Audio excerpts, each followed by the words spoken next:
Matumizi ya drone katika vita vya kisasa duniani yameongezeka na kubadili mfumo wa mapambano, huku baadhi ya mataifa yakitajwa kupiga hatua kubwa zaidi katika teknolojia hiyo ya kijeshi. Kwa sasa nchi kama Marekani, China, Uturuki, Iran pamoja na Urusi zimeonekana kuongoza katika matumizi na utengenezaji wa drone za kivita. Na hii ni TriGen Media.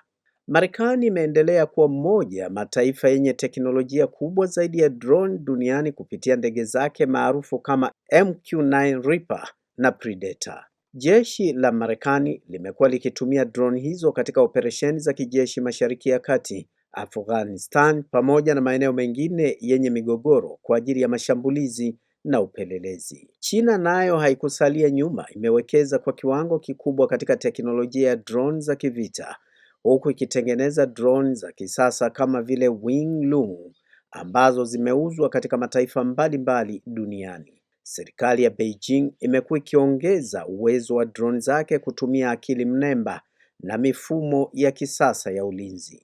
Uturuki imekuwa moja ya nchi zilizovutia dunia zaidi katika miaka ya hivi karibuni kutokana na mafanikio ya drone zake aina ya Bayraktar TB2.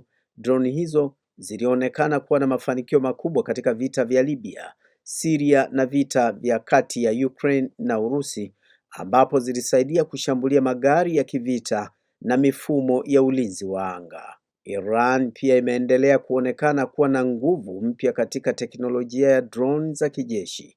Drone zake aina ya Shahed zimekuwa zikitajwa sana katika vita vya Ukraine baada ya kutumiwa na Urusi kufanya mashambulizi dhidi ya miundombinu na maeneo ya kijeshi. Urusi imeongeza matumizi ya drone tangu kuanza kwa vita vya Ukraine, huku ikiwekeza zaidi katika drone za mashambulizi pamoja na drone za upelelezi. Vita hivyo vimeifanya Moscow kuongeza kasi ya maendeleo ya teknolojia ya drone kutokana na changamoto ilizokutana nazo vitani. Ukraine imeonyesha namna drone ndogo na za gharama nafuu zinavyoweza kubadilisha uwanja wa vita. Jeshi la Ukraine limekuwa likitumia drone ndogo zenye kamera pamoja na drone za kujitoa muhanga kushambulia vifaru, maghara ya silaha na hata meli za kijeshi za Urusi. Wachambuzi wa masuala ya kijeshi wanaamini kuwa Uturuki imepiga hatua kubwa zaidi katika miaka ya hivi karibuni kwa sababu imefanikiwa kutengeneza drone zenye gharama nafuu lakini zenye uwezo mkubwa wa kivita. Hali hiyo imeifanya nchi hiyo kuwa muuzaji mkubwa wa drone duniani. Teknolojia ya drone pia imebadilisha mbinu za mapigano ambapo mataifa mengi sasa yanawekeza zaidi katika mashine hizo kuliko baadhi ya silaha za kawaida.